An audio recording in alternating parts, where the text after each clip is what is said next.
Report. Aloha and mahalo, and welcome to the Thursday edition of the show that's by a fan for the fans and about all of you, the fans. How are you doing tonight? So I was able to reach out to my guest yesterday, and there was some miscommunication. He thought when I said 9, I meant 9 a.m., not 9 p.m., and he was skating. So it happens. We're working on trying to set something up. Hopefully I can get him back here in a week or so. I have my guest is confirmed for tonight, so I'm hoping we'll see him soon. Brad Pond says he's ready for hockey season. I am too. Brad, how are you doing? How are you doing? I got an hola from Jason Nichols. Hello, buddy. I've seen some pretty bids of the keyboard guy for the Blues. I got to say, I'm amazed. Yeah, he's pretty good, man. He's pretty good. Jeremy is good. I don't want to say I'm friends with him, but I know him. We talk here and there. I've been trying to get him on the show. We just seem to never be able to get it to connect at the same time. But you know what? Sooner or later it will. It is what it is. I don't know if Ashley's going to be with us tonight. She's had some things going on. I forgot to send a link to Lance. Let me do that right now. But I don't know. Lance wasn't feeling too good yesterday, so I'm not 100% sure that Lance is going to be feeling up to coming in and joining us. A lot of people are watching baseball today, doubleheader between the Cardinals and the Blues. Cardinals and the Cubs. I can see that. Yeah, you got. No, my guest today writes. My hoping guest for today writes for the Full Press Hockey, and he also writes for the Hockey News, right? The Hockey News is the paper. Okay, so he's telling me he's getting an error message, so I got to send him a new link. Let me see what I can do about that, and see if I can get him a new link out here.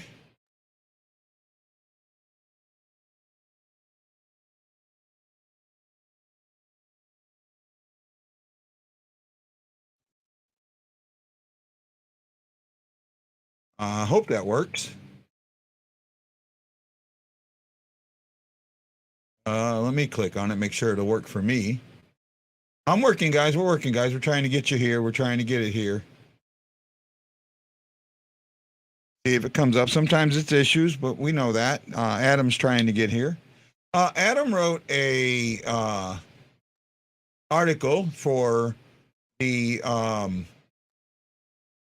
Hockey News, and he's been doing a series of off-season reviews of teams and outlooks, and he did one for the Blues. And when I saw it, I read it, and there's things in it that I was like, I don't know, and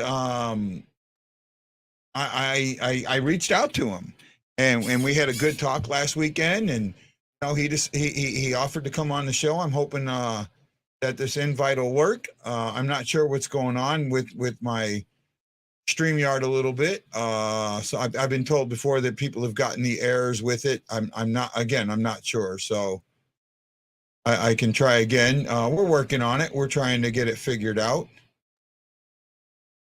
See if Adam gets it.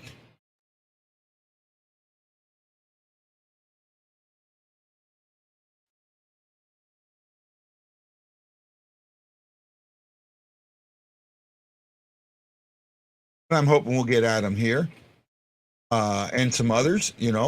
Maybe we can get Ashley. Ashley will show up, or we get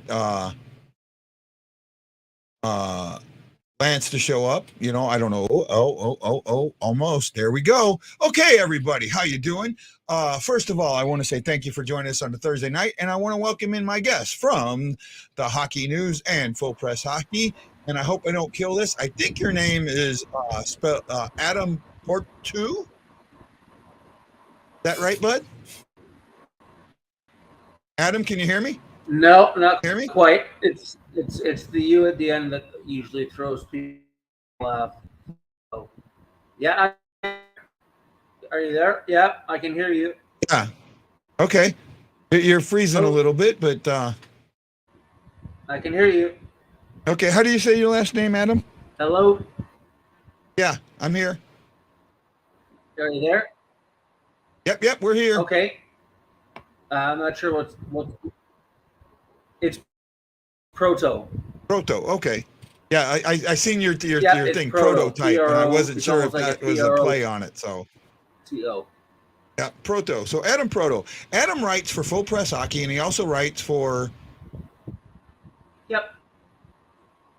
the Hockey News, and he did an article that I will share Yes. here in a Yes. second. I've been lucky. Give me a second. The internet seems to be a little choppy, but that's fine. We'll get through it. Here we go. StreamYard can be choppy at times, but Adam wrote this article that was an outlook on the Blues off season, and Okay. I read the article and I took a look at it, and I just basically came down and said, hey, I think there's some things I'd like to talk to you about your article. Said some things that I don't agree with, and Adam graciously said he'd come on and talk about it, and I appreciate that, Adam. Thanks for coming on and joining us.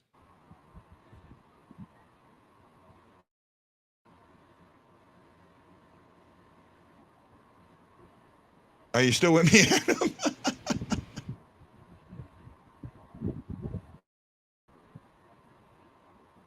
You with us, Adam? Can you hear me?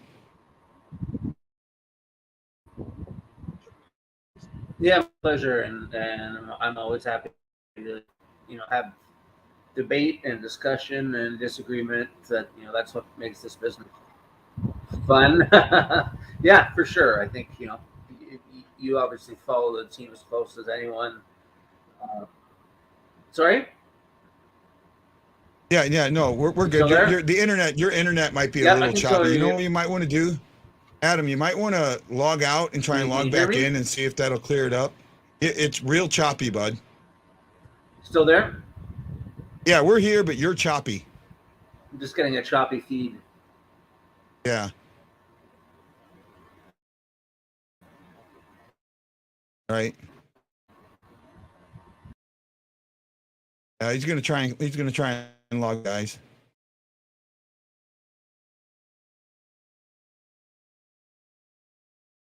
Oh, it might be my internet. I don't know. It might be me. Not sure what's going on. We'll stand by.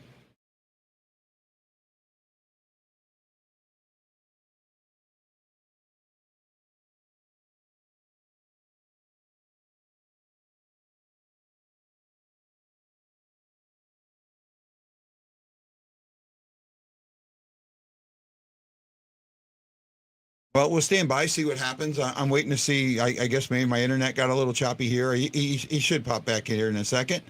Oh man, how you guys doing today? I greatly appreciate you. Greatly appreciate you. Thank you for joining us. I really do appreciate each and every one of you. Enjoy the show. Enjoy the time. Tell me what's on your mind. We'd love to hear it. We absolutely would. Yep. It happens, man. You deal with it. You deal with it.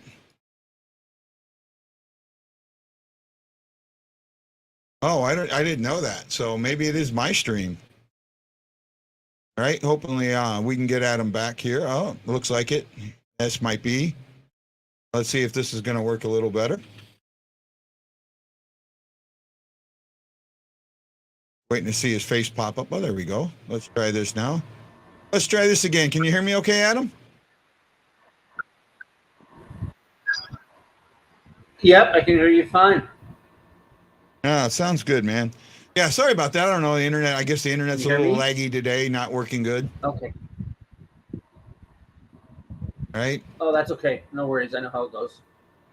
Yeah, no problem. So as anyway, I was saying, thanks you for write having me on. I for. don't mind. Oh, go ahead, sir. Go ahead.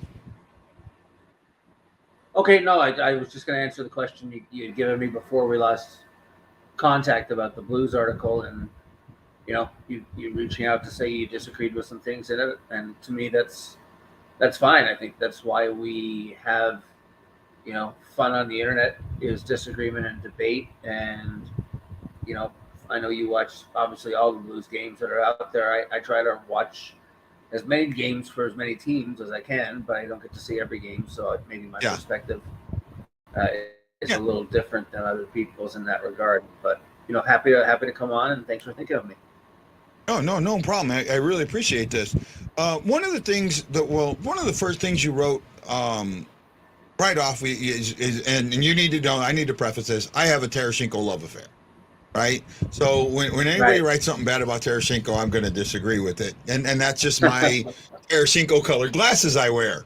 I admit that. However, you had made some statements in your article that I completely disagreed with, and I felt they were editorialized, and I wanted to bring them out.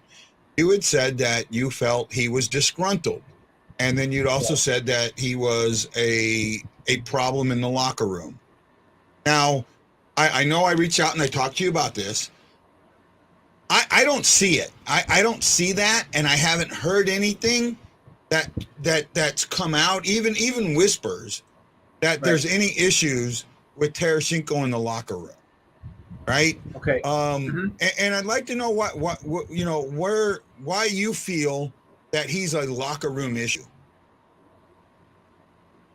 Well, I think from the people I've spoken with in St. Louis and a few sources close to the team, I get the sense that you don't ask for a trade as he did last season if you're completely happy with the way things are going or with your role. And I know that he clearly stuck it out and was a solid citizen throughout the regular season and had a very good year. People were worried about him health-wise, but I think he just tried to be a good team player, even still wanting out. I still believe, from the people that I've spoken with, that he does want out, and that when he becomes an unrestricted free agent next year, he's going to look for someplace else to be. So these are the tough questions, any team in the league has. It's not just a St. Louis problem. When you have a player that's a veteran who's getting, close to that final year of his contract, you have to make a tough decision and say, are we going to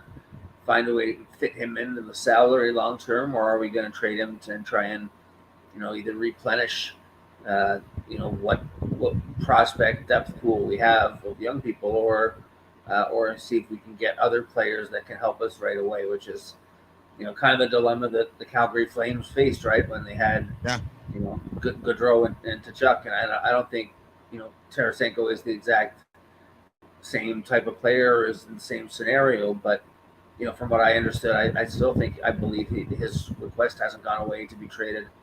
I think that's not necessarily a poor comment on the Blues organization. I think they've been run very well by Doug Armstrong and the coaching staff there, Craig Berube. But you never know why guys wind up wanting out, personal reasons, family reasons, things like that. So I still think, given the fact that he's going to be UFA next summer, that this will be his last season if he's not traded by the trade deadline.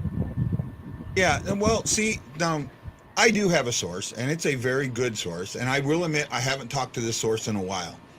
But this source made me feel that quote-unquote trade request wasn't what it was made out to be in the media. Okay. Right? That what happened was him and his agent kind of went in at the end of the year, last year, before the Worlds, and it said, hey, we'd like to go play at the Worlds. One of the reasons is, I'm concerned with how I was used here. I didn't like how I was used on the power play. I didn't like some of that. And you know what? I want to be here, but if you don't want me here, I understand, and here's some places that I'll be willing to go. But if you want me here, I'm going to give you my all. And to me, if you look at it right now, at this very moment, Tarasenko's trade value will never be higher. I don't think his trade value will ever be higher than what it is right this moment. And not even that, what it was at the trade deadline, right? If Tarasenko, to me, if Tarasenko wanted traded, it would have been he just put up an 82-point season in 77 games. Right. Right? Yep. That's not a disgruntled player. That's not Patrick, and I always kill these last names, Leone. That's not Jack Eichel. That's not, who was the guy that Leone was traded for from Columbus that won it out, that went and skated 2 shifts and went and sat at the bench and wouldn't go back out. He has not done anything that you know of a disgruntled player to do. Right. Well, I mean, I think what sometimes happens is that, GMs will go to the player after they've made a request and say, can you please not talk about it in public? We're trying to leverage this the best way we can.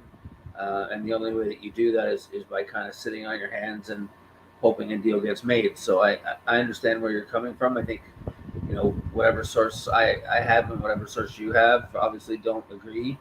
But I think it's also worth noting that, when you talk about a trade now, with all the free agency signings and things of that nature, teams don't necessarily have the cap room available to go out and add a player at, what's his salary, 7.5? Yeah, he's at 7.5. Any trade with Tarasenko, I think, would be a dollar in, dollar out trade. Right.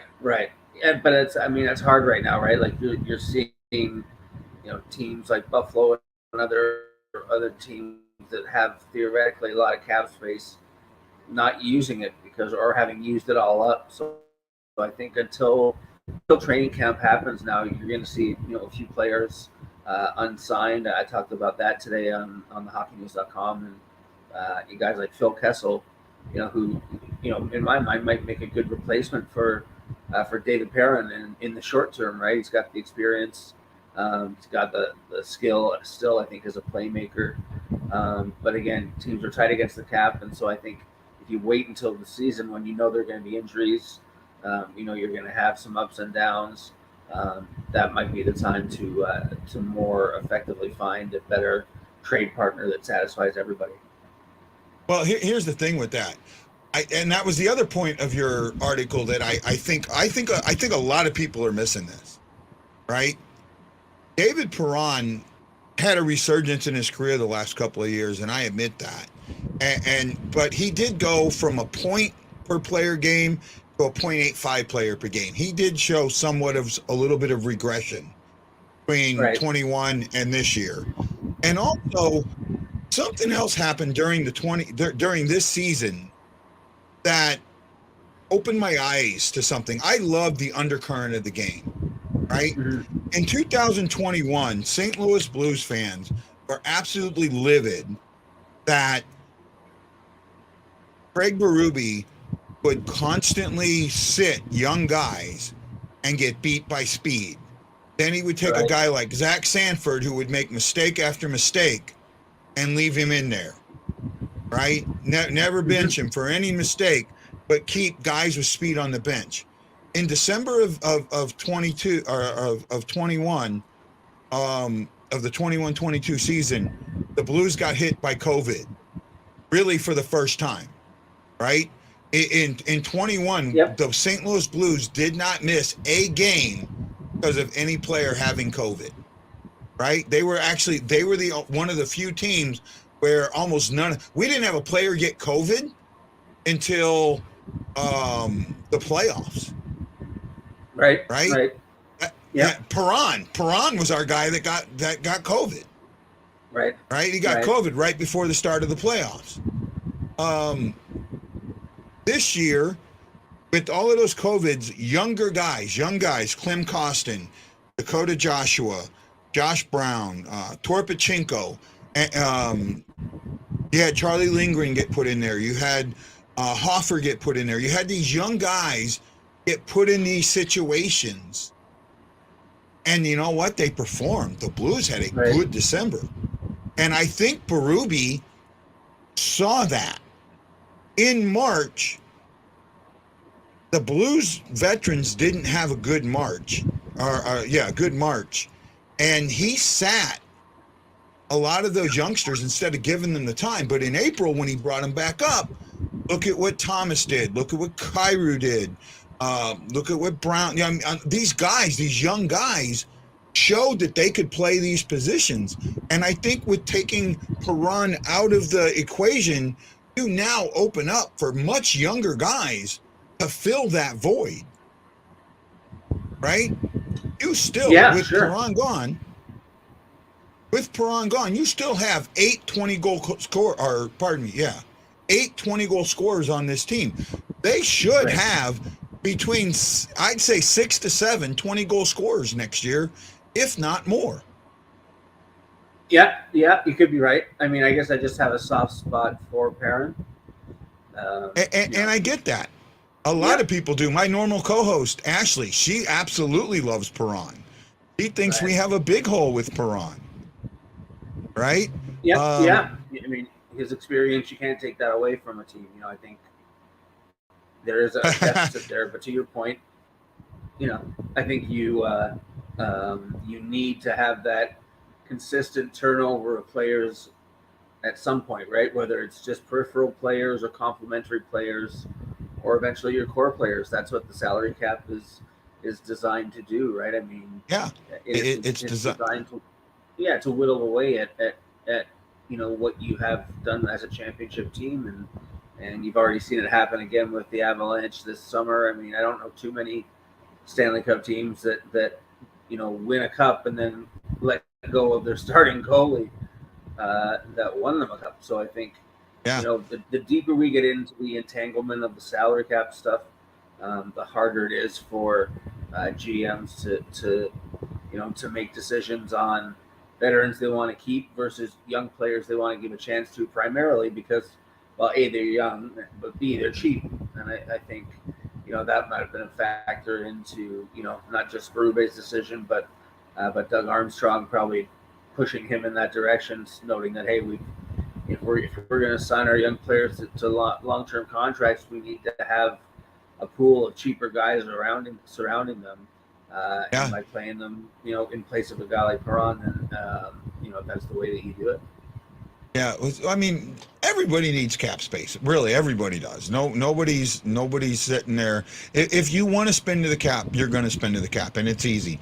Players, like for me, I see Kessel as a Mike Hoffman deal at the beginning of the 21 season, right? When after 2020 in that off season, everybody thought Mike Hoffman was going to get 6 to 8 million somewhere. Everybody had him pegged 6 to 8 million, 6 to 8 million. Nobody was offering 6 to 8 million. Right. Nobody. Right? Yep. Nobody was offering 6 to 8 million. He ends up signing a 1-year deal with St. Louis for 4 million. Kessel's in that same boat, right? And I don't, and not just Kessel. I think Kadri is in that same boat. Kadri is in, and to me, Kadri's not even worth 4 million. I think Kadri's a one-trick pony that can hurt your team a lot more than he can help your team. Yeah, well, I mean, that he certainly has his detractors, but I know in covering him here in Toronto, I think he gets a bit of a bad rap sometimes, like a lot of players who kind of play on the edge and occasionally go over it. He gets into people's bad books, but this is the way the game has kind of groomed him to play. I mean, as a junior kid, he was applauded for his edge. When the Leafs drafted him, they thought they were getting an edgy player. I don't think they envisioned how edgy he was, but eventually, he wore out his welcome here. I still think he's a good player. I still think he can be effective and be a playmaker, be a guy who can be physical for you. And he's matured a little bit too. I think he's when he was sent away from Toronto. I mean, this was his childhood dream to play here.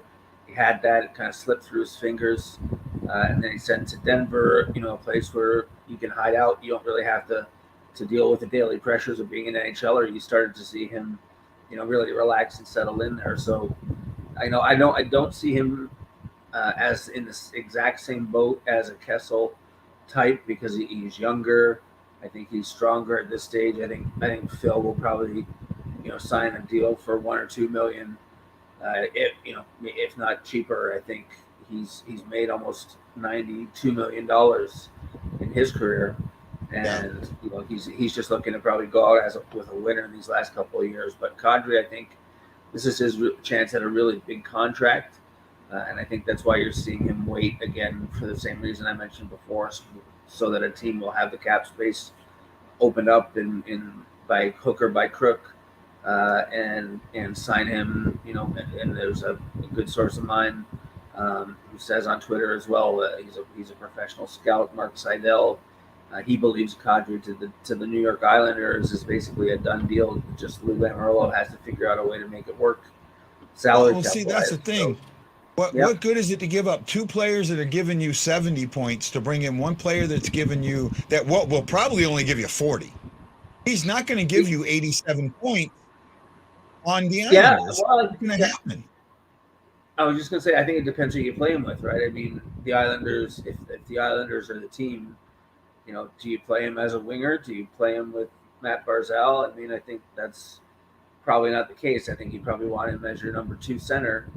And is he the best number 2 center in the league? Probably not, but I still think, he has value. I think he showed, a lot of grit and determination to come back in the playoffs and play injured. And I know sometimes, we probably put too much into players who do that, right? When it's not smart, especially if it's a head injury or something like that. But I think he's grown as a person, as a player. I also think he has to go through a monstrous amount of racism.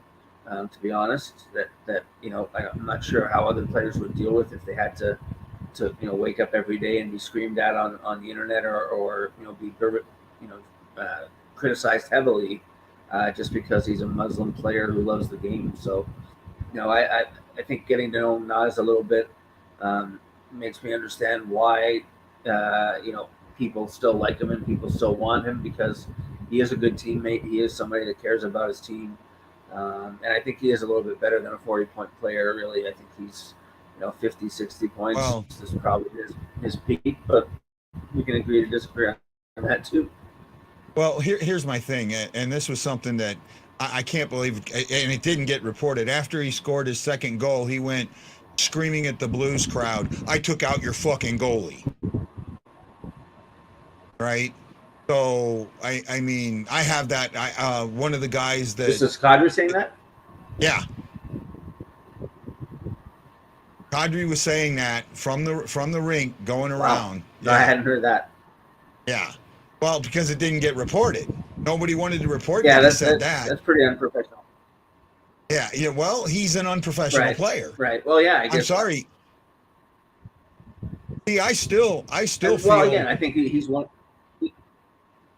Yeah, he's one of those guys like Tom Wilson, right? I mean, Tom Wilson is to me a more reckless player than Kadri. I think he's somebody that also has skill. But this is what the hockey culture rewards. I mean, they encourage to do this. Maybe not, out and open in public, but behind the scenes, those guys are getting slapped on the back for being physical, for running to the net. And I think those are things that, the league should be looking after. If the league really wants to protect their goaltenders like the way the NFL protects its quarterbacks, they should be coming down harder on things like that. And I think you would see guys change. But right now, you got both sides of their mouth of the league a lot of times, and I think this is one of them. No, I'm with you, and I don't want to get on the Kadri thing too much. I mean, because you'll get me off on a rant that I don't want to be on. Right That's now, okay. Right now, with anything else happening, what do you think? Where do you think the Blues would finish? Where do you think the Blues are going to finish the season in the Central Division? I think they'll be right up near the top. To be honest, I think Minnesota is going to be take a step back this year. I think Marc-Andre Fleury is still a good goaltender, but I don't know that he's able to shoulder the load the way he did, in his glory days. But I do think Colorado is still the class of the Central, and I think St. Louis is going to be right there at the top. Playing for home ice advantage in the first round of the playoffs, and then once you get there, it's to me just about momentum that you've been developing at the end of the regular season, B, having good health at the right time of year, and C, having your goaltender be really zoned in. I think we saw this year, with Vasilevsky and with Shesterkin in New York, the goalie still can steal you series. I mean, the Tampa Bay Lightning were on the verge of elimination until Vasilevsky kind of recovered his form at the end of Game 5.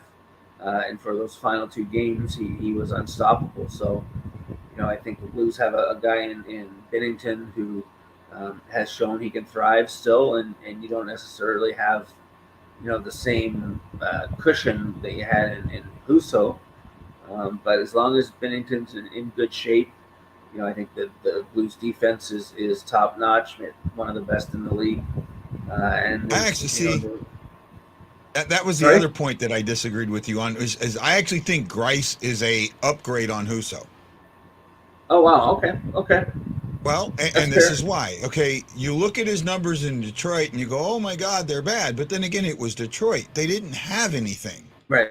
I mean, they were better this season, but they didn't have anything. They were never they were never a playoff team. They don't have a defense. That they didn't have anything to make you think that they could do anything. St. Louis is a team that has a defense that Yeah, believe that's it or fair. not, I know people think they don't, but they do. They were 10th in goals against. 10th. That's a team that has a defense in my eyes, right? You're not 10th in a league if your defense sucks and is porous, right? I'm sorry, Adam.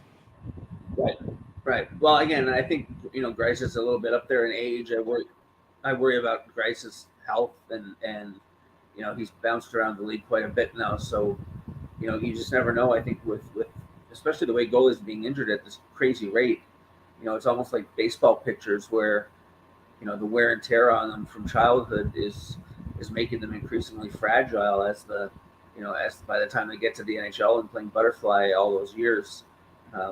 It takes a toll on your body. So, I think this is why you see the NHL now going to a more tandem / platoon system, and whether it's by choice or by because a player's injured or just by planning, to get to the playoffs and have 2 goalies you can choose from.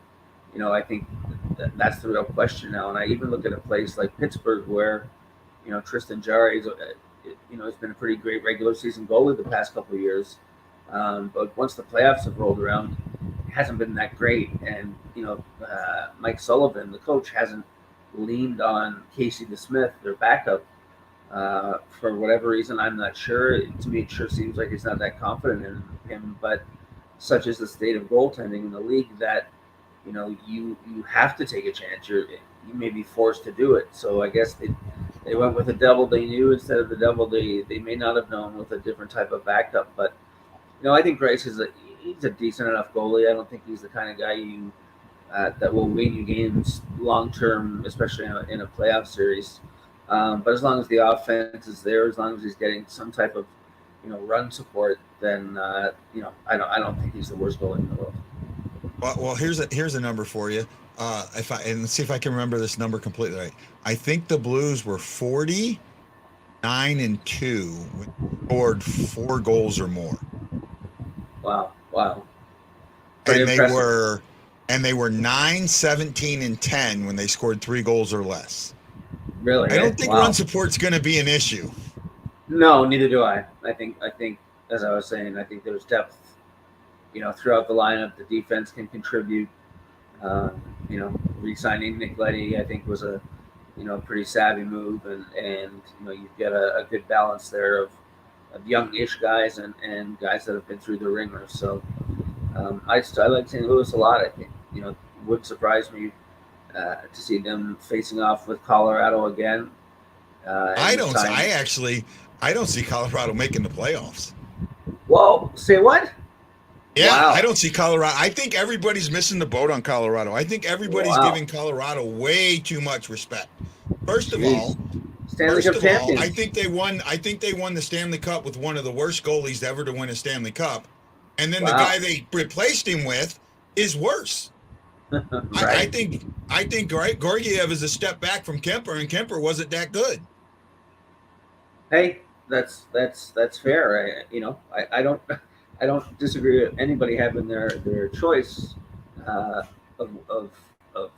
teams that they don't think they'll make the playoffs, but I do think it'll be in the minority Yeah. You know, Oh no, I'm in the doesn't have the minority athletes here. making the play. But here's the other things. That's just one thing, right? Second thing, they've Right, lost almost 200 points this offseason. right, With the players right, they've lost almost 200 points. That's right. huge. They haven't replaced that. They have not They haven't. replaced that. Say again? Yeah, you're right. No, I was going to say they haven't, but they've still got arguably the best defenseman in the world, in Cale Makar, one of the best players in the world, and Nathan McKinnon. You know, But Rantanen, are they going to make up Landeskog. 200 points? You don't necessarily have to make up all those points as long as your top guys keep producing points. It's going to trickle down. You're going to have a trickle down effect. So, you know, That's the other thing is yeah. I think they're going to have one of the biggest Stanley Cup hangovers that you've ever seen. Wow, well, that's bold. I'll give you that. That's bold.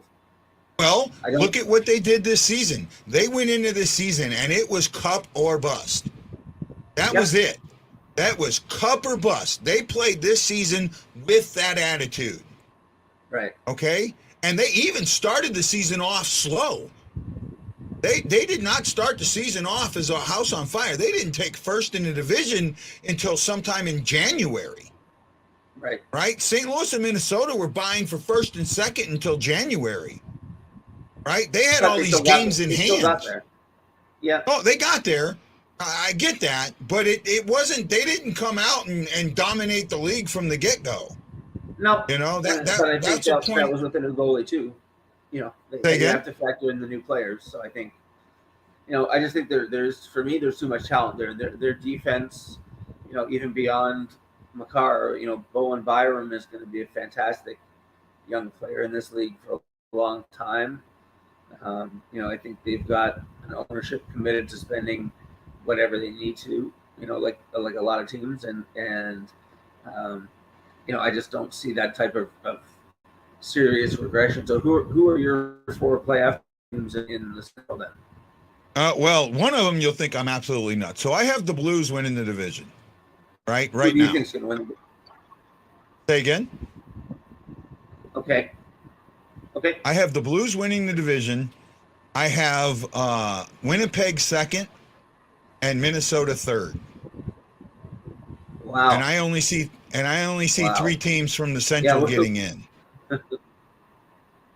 Because in my eyes, when I look back, right, when I look right now, when I look at the league right now, I look at last year, I look at where they're at right now. Almost every team in the Central took some huge steps backwards, right? I mean, you replace your Stanley Cup goalie with a young guy that has a worse numbers on a good team. Right. The Rangers went to the Eastern Conference Finals. Right? Yeah. I mean, it's not that Georgiev played on a bad team and had those numbers. He played on them with a good team.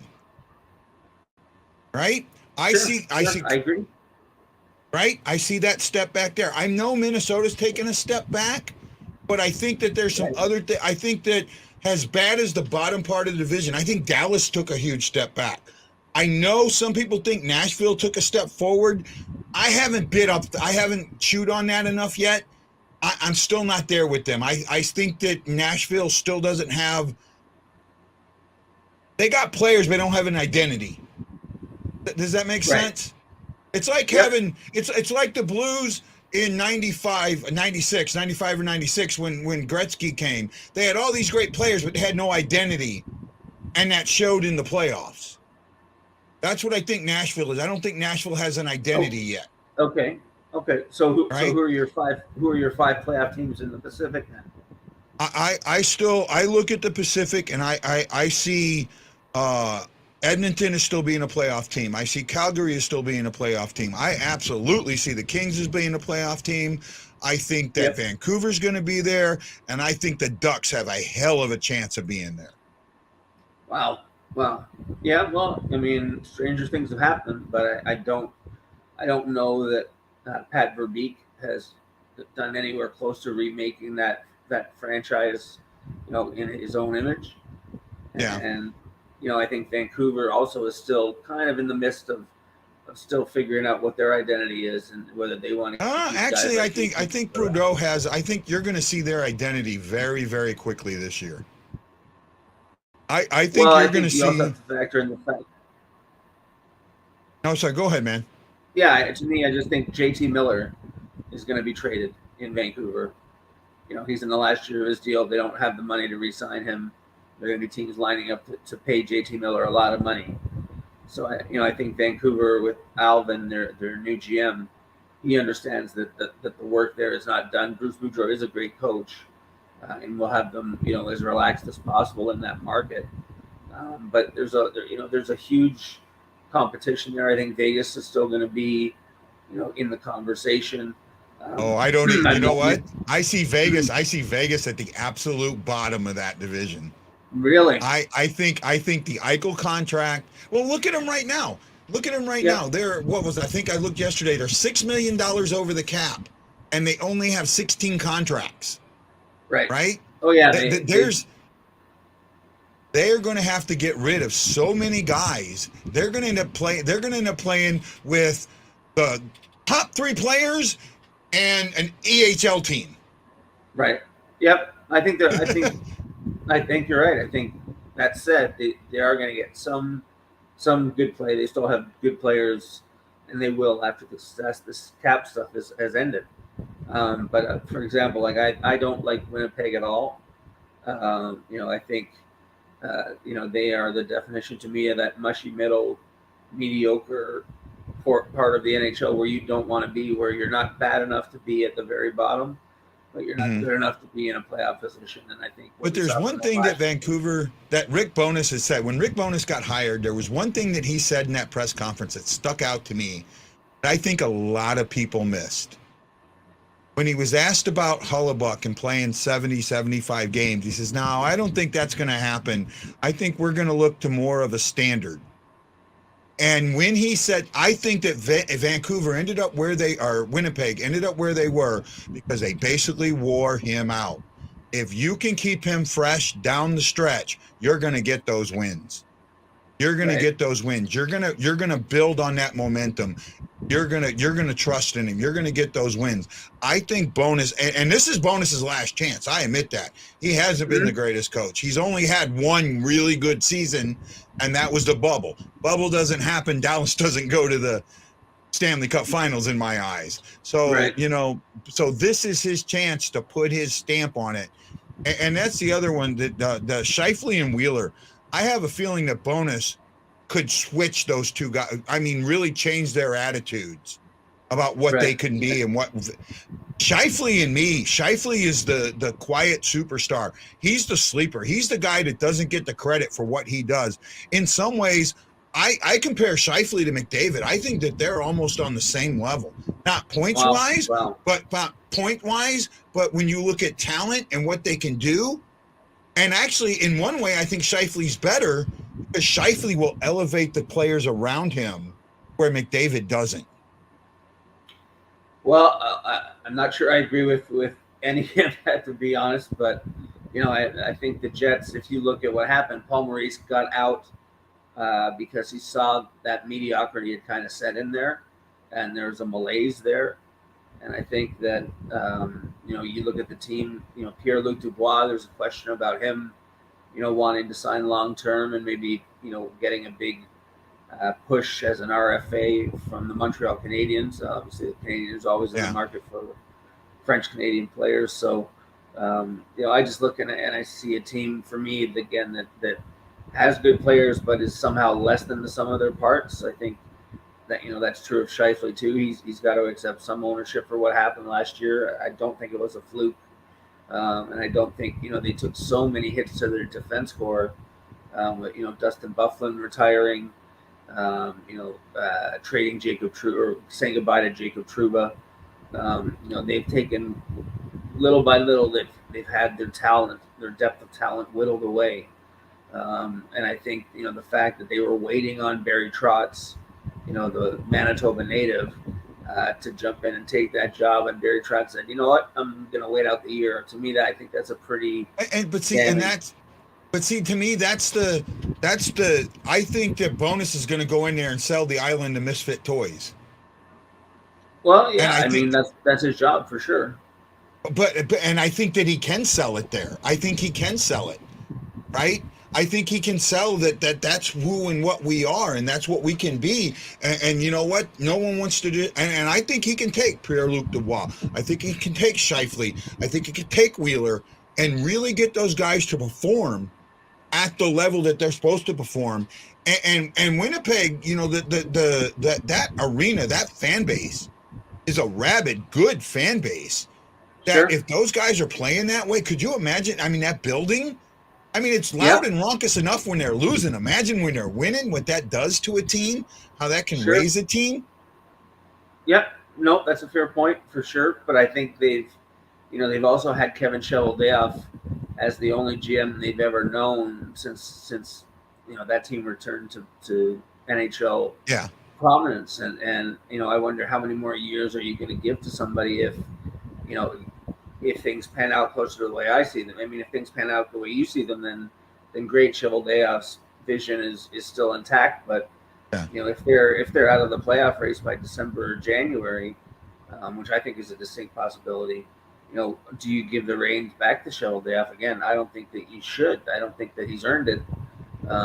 Beyond one or two relatively deep playoff runs, they've stalled out for my mind, and I just don't see them outlasting a team like Colorado. I think that would be an incredibly huge, not a fluke, but a huge development in the way that not many people I know would have guessed. But again, you've got your own rationale for what you think, and I think Well, that's I cool. know, and it's it's fair. I know my stuff. See, you got to think outside the box. You have to think outside. Last season, I had Winnipeg at 7th.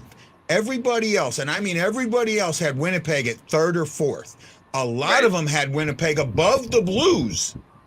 A lot of teams, I had them at 7th, and they ended up 6th. Basically, I had it nailed on. I knew what was going to happen with Hollebuck. I knew he was going to go out. I knew that they had other issues, and this is the time when you see a team that does that. In fact, this is like this to me. I look at Winnipeg as the Blues of 19. In 18, Okay. 19, you look at the Blues at the beginning of 18, and a lot of people looked at that team at the beginning and said, "This is a good team." A team that could win the division. This is a team that could challenge for a cup. Come December, everybody's thinking that they're the sellers. They're going to be that they're in the lottery, right? Right. They weren't. Right. They were a good team that needed that catalyst, that thing to happen to bring them to the next level, and that's what happened. And I look at Winnipeg, and I see the same type of things in Winnipeg that I saw in St. Louis in 18-19. Yep. I mean, again, stranger things have happened in the NHL. Teams have surprised and exceeded or underwhelmed in terms of expectations for sure. I just think when I did my rankings internally of where I saw teams right now, I just think that Winnipeg is a show me team. I'm not going to give them the benefit of the doubt after the year they had last year. They had a little bit of injury issues, but ultimately it was a failure, from a lot of perspectives. And, I think Connor Hellebuck can be and still probably is a really great goaltender. So you have that in your pocket. You have Josh Morrissey as maybe your number one pairing guy. I'm not sure he'd be a number one pairing in a lot of other markets, but okay, you've got somebody there. And then, Wheeler and Nick Ellers, and you have veterans there that can produce. But every time I look at them, and this has been for a couple of years now, they just seem like they're less than the sum of their parts. They always find a way, to get under the bar instead of over it. And I think that's what Paul Maurice was acknowledging when he stepped away, was that, hey, I tried my best with this group. I can't push it forward any way, shape, or form. And I think, and again, with all due respect to Rick Bowness is an older guy still looking for, a chance to win a cup. But Barry Trotz could have had that job very, very easily if he wanted to. It was his hometown. Would have, has the Stanley Cup winning cachet. Behind him, they would have gotten a very long leash. Maybe even a GM coaching type of scenario to attract him there. But the fact that he turned around and said, no, you know what, I'm going to wait and see what else is out there.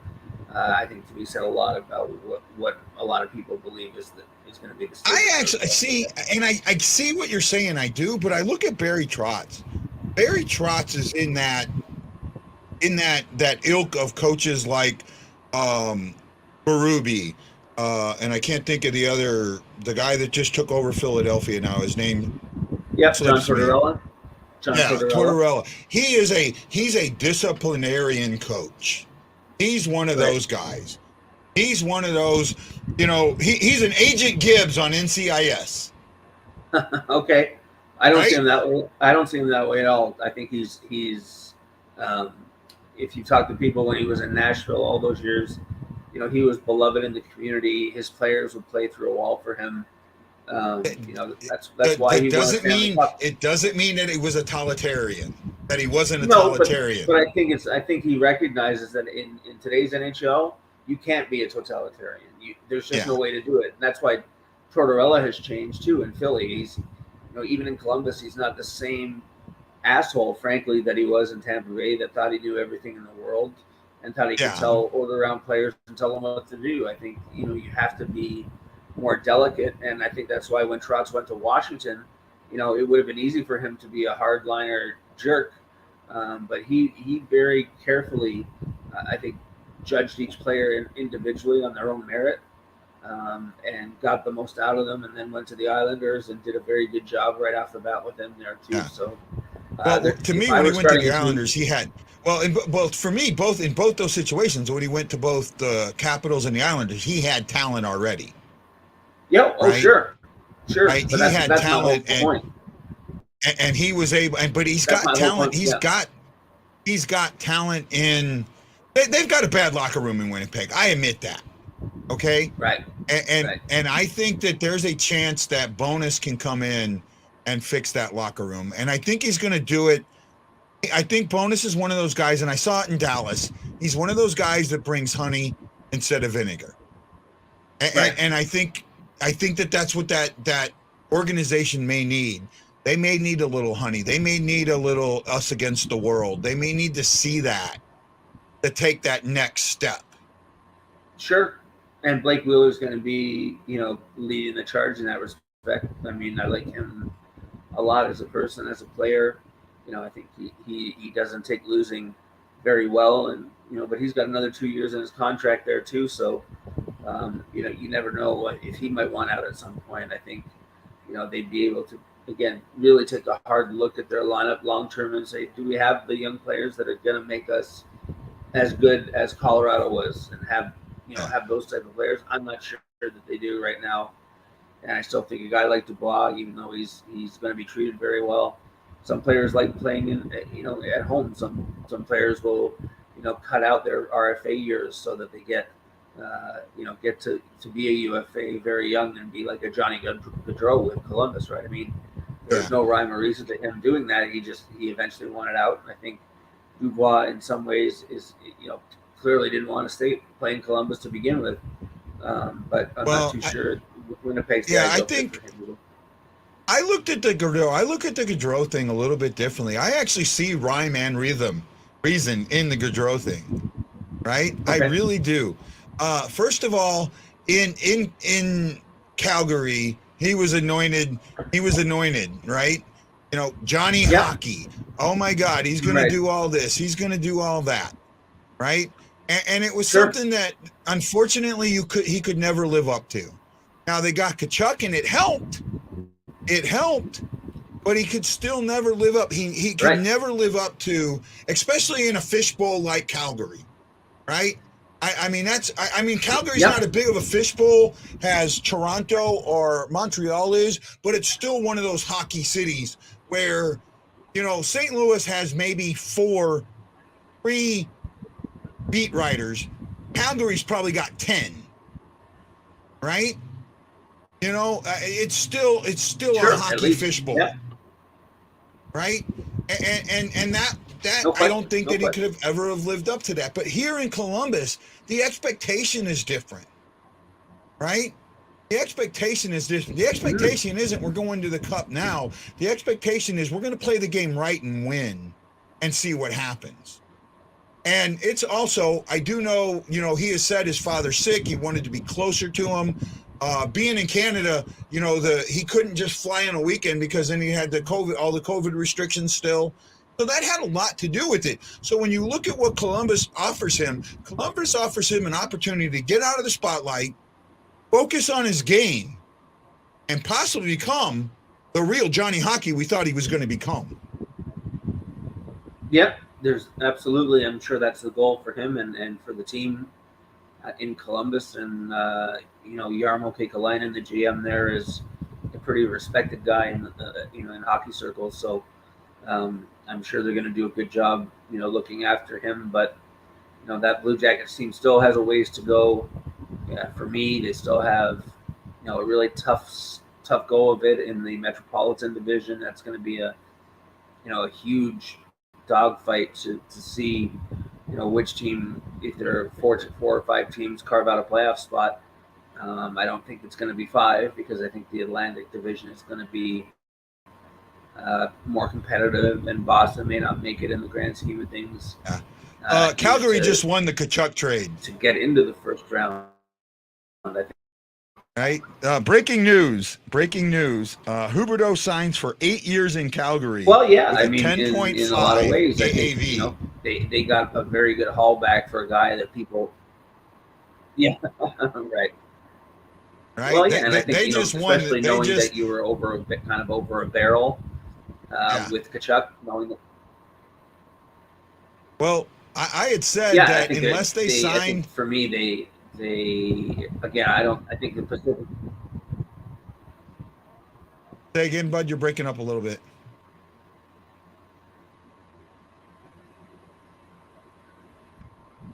Sorry, I'm not sure what's going on here. Yeah. We were good for a while. Yeah, no.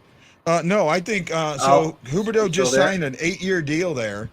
And I had said when that trade went down, we were live when it went down. I had said unless they sign one of those 2 players to a long-term deal, they lose this. I didn't think that they got a good response out of it. Now I think they did. Signing Huberdeau to 8 years, that really solidified. I think that's great for them in Calgary.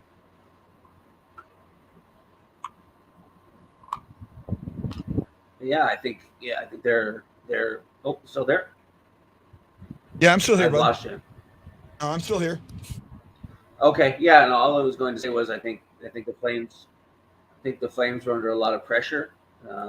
Clearly to get rid of that asset in Tkachuk and get back to it. Try and get back to winning right away. And Huberdeau's a great player, right? I mean, Huberdeau.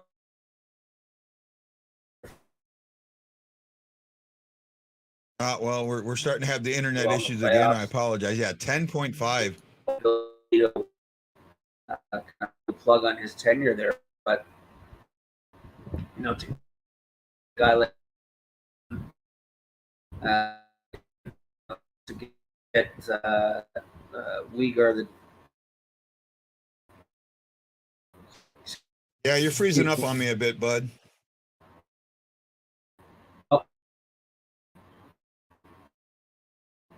Well, Adam, unfortunately, still there. He got 8 years. Yeah, he got 8 years at 10.5. I mean, that's just amazing. I think it's a great deal for Calgary. And unfortunately, Bud, you're freezing up, so we're having some internet issues. I hope this isn't the last time you're on the show. I want to have you on again. Thank you so much for showing up tonight, man. Stand by. I'll try and talk to you in the after I hear any. Yeah, stand by a second, but I'm going to have to end the show because we're just too frozen. Hey, everybody, this is Guy the Wild Blues fan for Adam, and I don't want to kill his name again. Thanks for having me on. From Adam from the Hockey News and Full Press. Check him out on Twitter, and I'll put his links up later. We'll see you tomorrow. I'll talk to Adam. Maybe we can set up another a meeting next week and do this some more. So, hey guys, this is Guy, the Y Blues fan, saying aloha, mahalo, and I'll see you all on the next Blue Note Fan Report. As well. Aloha.